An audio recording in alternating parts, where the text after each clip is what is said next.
first thing I'm going to talk to you about is what you really need to do is make sure you're properly warmed up. I know this is the Business Ladies League. I know you ladies are working. Sometimes you're coming right from work, going out onto the golf course. You don't have much time. I completely appreciate that. But if you do have time, even if you have 5-10 minutes, spend it warming up. So important, and that's going to help you. Warming up is going to warm your muscles up. It's going to stop or prevent injury, but it will also warm your muscles up to get into better positions and create more flexibility, that will help you add distance. Okay. Now, some of these stretches I'm about to show you, some of them you think, well, that looks too goofy at the range. Don't make it feel like you're feeling goofy. I'm just telling you this is going to help you. One thing, the shoulder area. So kind of shoulder area, rotate a cup. I like to just do some arm circles. And I know some people think that, kind of looks out of place, and I'll show you some other ones if you don't like this. I do kind of 10 backwards arm circles, 10 forwards arm circles, and then I just kind of go side to side. And again, I try to really push it just to get that upper body warmed up, get those shoulders warmed up. Another great one, and this one is very inconspicuous at the range. Take an iron, hold it with your top hand, and then your bottom hand, and then pull it down with your bottom hand. So now you're stretching up in here, pull it down, and again, you want to hold it for about good 4, 5, 6 seconds, and then pull it up with your top hand. Okay? You're going to stretch all up in through this part of your shoulder, and you won't believe the mobility that you'll get, again, which will help you add some distance. So again, holding up there, and then switch hands. Put the other hand on top, the other hand underneath, pull down first, and then after kind of 6, 7, 8 seconds, pull up. So lifting that up, and again, you're going to stretch that front part of that shoulder. Really is going to help you make a better turn and help your arms be able to swing and move where they need to move. Next, I like to just even do like side bends. You don't have to use your club or not, but just even something that you're, just kind of just stretching out to the side. You'd be so surprised, stretching out each of your sides, both your right side and left side. Obviously, we're all either a right-handed golfer or a left-handed golfer. One of the coolest things I saw was watching players warm up. I was at National, you saw my pictures. And watching players warm up with a right-handed player warm up with a left-handed club. And I'm watching going, why on earth would a right-handed player warm up with a left-handed club? Well, you know why? It completely stretches out that other side of their body. Because if you think about it, all that's really getting stretched, if let's say you're a right-handed golfer, would be this side. Well, now if you're hitting this way, you're stretching this whole side of your body. So really, if you're thinking about the sides of the body, huge, and again, in being able to make that flexibility and make that turn. So very important when you're doing that. So again, really make sure, and again, I just like to take club and just keep your legs straight and move to the side, and then and hold it. Again, hold it till you feel that stretch in through here. Legs. So many people talk about legs. I do a lot of corporate golf tournaments where I get to stand on a tee box and I hit balls against guys that are 6'4", 240 pounds, and I often outdrive them. These guys should be blowing it by me on sheer size alone, and the only reason that they can't is because they're not using their body properly. So, for instance, when a guy gets up to the tee and he doesn't want to let a chick beat him, so he's like, no way, no way, and so he's got like the death grip on the club, and then he swings with all arms, right? Well, even the guy with the biggest, strongest muscles, I have never seen a guy whose arms are stronger or bigger than my legs. So this is where your power comes from, ladies, not from your arms. And I see a lot of female golfers swing mostly with their arms. You got to use your legs. These are the strongest muscles for you, and then your core. And that's why little guys like Mike Weir can absolutely pound it out there. It's that strong core. And we'll talk about that in a moment. But again, so warming up the legs. So I like to even just use a club, hold my ankle, and what you want to do is push your front hip, just push it forward. You want to push it forward so you feel that stretch in your quadricep muscle. Again, you want to hold it for a couple of seconds, and then just do the other leg. Another huge key thing in terms of adding distance and accuracy is balance. Once you get good at this, sometimes I like to do it without a club, just to practice being in balance. And if you can hold this in balance, that's going to, again, really, really help you. Balance is very, very, very key in the golf swing. And then you also want to stretch your hamstring muscles. One way to do that, you can obviously have straight legs and just go down as far as you can and then hold that. And then you'll feel a stretch in your hamstrings. Or if there's a bench around or any sort of, nice flat surface, put your leg up and just lean forward. And again, enough, you don't want to be in pain, but enough that you can feel a stretch. And you'd be shocked at just warming your muscles up that little bit, how much extra mobility you can get. Really, really key. Now, for those of you that suffer with back pain, I know a lot of golfers have back pain or back issues.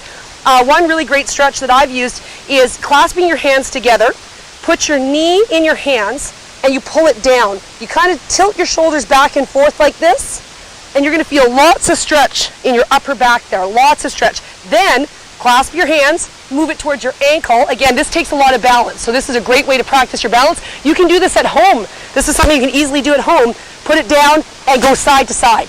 Again, going side to side, just like this. And you're pushing down with your lower leg, you're going to feel lots of stretch in through there. Lots of stretch in through there. So you're really going to, again, get that extra mobility. And then, again, just do it with your other side. Knee first, pull your knee down, moving those shoulders back and forth, and then move down to your ankle.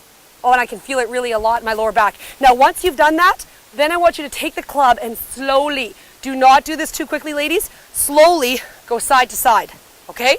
And then just, as you're going, go a little bit further each time. Okay, so that each time you're going a little bit further, and you might hear some cricks and crinkles, but again, a really great way. Again, go slowly just to warm up that lower back, okay? So once you're warmed up, great. So now you've got your body properly warmed up, and then I watch a lot of players, now usually it's men, who will go straight to driver. So they go to the driving range, they pull out the big dog, which I admit, that's my favorite club in the bag too. Not the way to warm up. You definitely want to warm up through your wedges. Go through your bag. If you have limited time, I like to go pitching wedge, kind of 8 iron, 6 iron, a hybrid, something like that. So you want to warm up through your bag. And just part of what you're doing is just getting tempo. You just want to get tempo. So sometimes, you're getting up there, whether it's the mat or whether it's just the grass, and even just find yourself swinging back and forth. Just get some tempo. Just get some tempo. Just getting swinging and getting moving. I think that's so key and so important. So when you're hitting your wedges, again, you're not trying to rip at this. You're not trying to kill it. You're just wanting to make a nice swing, and get through the ball. Really important that you're always thinking of getting through the ball. Go. Go. Pull a bit to the left. But again, just getting some nice height, and it's okay. You don't have to have it going dead straight every time. There we go. And if you're realizing, okay, well, geez, I'm pulling it to the left, one thing you want to look at is your divots. Find out, watch where your swing path is going. Divots can tell you a lot. So check out the grass, see how you're swinging. That's something you might not be looking at. That can really tell you the path of your shot. So that's why it's great to hit. It's good to hit off mats, but when you're playing, watch where your divots are and even lay your club down near your divot to see, geez, which way is my club going? Okay, so which way is my body facing? So if you want to pick that target and you want to swing towards that, and we'll talk a little bit more about target in a moment. There we go, and then you can adjust. So I knew I was hitting it a bit left, so whoopsies, oops, a birdie. So again, having fun with it. But so when you're going through that, again, really important, and when you're practicing, is to don't just hit balls. Don't go out there and just hit balls. Practice with a purpose, all right? And something that's a great thing to do is, especially here, sometimes when you're stuck at driving ranges or whichever, and you can't always hit off the grass or if the courses are closed, is practice playing your course. So the first tee shot, what do you hit there? Do you hit a driver? And then what do you usually hit as your approach shot? Maybe you hit a 6 iron. So then you pull your 6 iron out, and obviously you can't practice your putting, but go through your course, your home course or course that you're very familiar with, and practice and use those same clubs. And again, always be thinking about what your goal is, and you want to watch where your divots are going, and think about your body movement. So I've moved up now, so to an 8 iron. Again, it's just about getting nice, smooth contact. I like to hit my irons a little, you'll notice I hit them a little higher. That has a lot to do with club head speed. So there we go. So just, again, as you notice, it's not like I'm crazy ripping at it, but it's just getting that tempoing and keep moving. Again, and part of that warm-up is just getting your body moving and feeling good about it.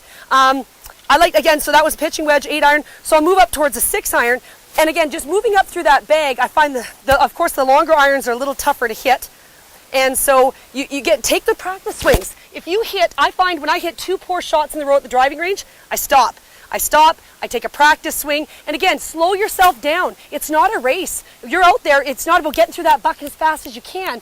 It's about making sure that you have that good contact and learning, going, gosh, okay, if I just hit 2 balls to the left, what's wrong? What am I doing wrong? And fix it. Because otherwise you're going to start ingraining that poor muscle memory, and your body's going to think to keep moving that way. So really important for targets. Like I find targets are so important. We'll talk about that with driver as well. So for instance, if I'm going down this hole, I'm going to pick that white sign at the end as my target. So it's really important that you do line up to your target. So that white sign will kind of be my target. And what I like to do is I like to hold my club down that line. So I'll stand behind my ball. Always pick your target from behind your ball. I'm standing behind my ball, and I like to hold my club out right above my ball heading straight towards my target. So now I look for an intermediate target in between there. And for me, I see this tuft of grass in front, but I'm going to be just slightly to the left of that, and that should be on my target. So then what you want to do now, ladies, this is the biggest mistake that I see most players make, is the first thing that they do is they get their feet all lined up and they put their club down and they're ready to go. Ladies, your feet aren't hitting the ball. It's your club face that's hitting the ball. So important to line your club face up to your target, okay? So you've got those grooves at the bottom, so you want to get that line facing perpendicular to your target. So if my target's that white sign, the first thing I'm going to line up is my club. Now, that sign is a long way away. That's why I've picked an intermediate target. So I told you this just left of this tuft of grass. So I'm going to line up that bottom line, that bottom groove line, to be perpendicular to that. Then I set my feet up. Okay, ladies? That's going to be huge in terms of your alignment. Now, I pulled that left. When I came through that, I came over the top. And when we talk about coming over the top, you talk about many different, people talk about coming in the slot here. I have a tendency to come over this way. And that can either cause a big pull or it can cause it right. So now that's what my swing thought is now. I'm going to focus on not coming over the top. So I still pick my target. I'm going to take that bottom groove line, face it at the target, now set up my feet, and I'm going to really try not to come over the top on this one. There we go. So it's just coming down just left of my target there. So again, so you have to, just thinking that, I went, boy, I sure pulled it on that first one. What can I do differently? So always thinking in your head, what am I doing wrong? Each shot, ladies, on every course, and on each hole that you're doing, each shot, ask yourself what you're doing wrong. If you watch PGA Tour players, when they're playing, you'll watch them and they'll hit a ball, and if they've hit a poor shot, you'll watch them and they'll stop and their caddies are moving off, and you'll sometimes even see them repeat their swing. You'll see them make a move because they don't want to have that bad thought. They're thinking, what did I do wrong? Each and every shot, what did I do wrong, or what did I do right? Okay, that's another great thing. In golf, don't just talk about what you do poorly. Think about what you're doing well, because every one of you knows you've hit that shot every round that brings you back the next game, and you're like, okay, I don't hate this game. I'm not going to snap my club. So when you have that good shot, what was it that felt so good? What did you do right? So talk about and think about what you did right. Now, we talk about technology advancements, absolutely huge. My coach tried forever to get me onto the hybrids, and I'm like, hybrids? No, I hit my 3-iron really well. I'm a long driver. I can hit 3-iron. Well, you know what? It's almost like cheating. I really, truly feel that hitting your hybrids are just absolutely, they're just easy to hit. They're so easy to hit. So if you don't have a hybrid, test one out. I know the Pro Shop carries them, but you can even get great sales. I shouldn't say this, but when a club company comes out with a brand new line, go to last year's line. You're looking at minimum 50% off. So if you're looking for a good deal, see what companies have come out with a new line and go buy last year's line. Because again, you'll get an amazing deal on that. And again, go to your Pro Shops will have those deals. And you know what? Demo clubs. Your Pro Shop will sell demo clubs too. And those are just clubs that have been used a few times. So what? As long as they don't have a scuff mark on them or something, give them a try, give them a whirl, and test out clubs before you use them.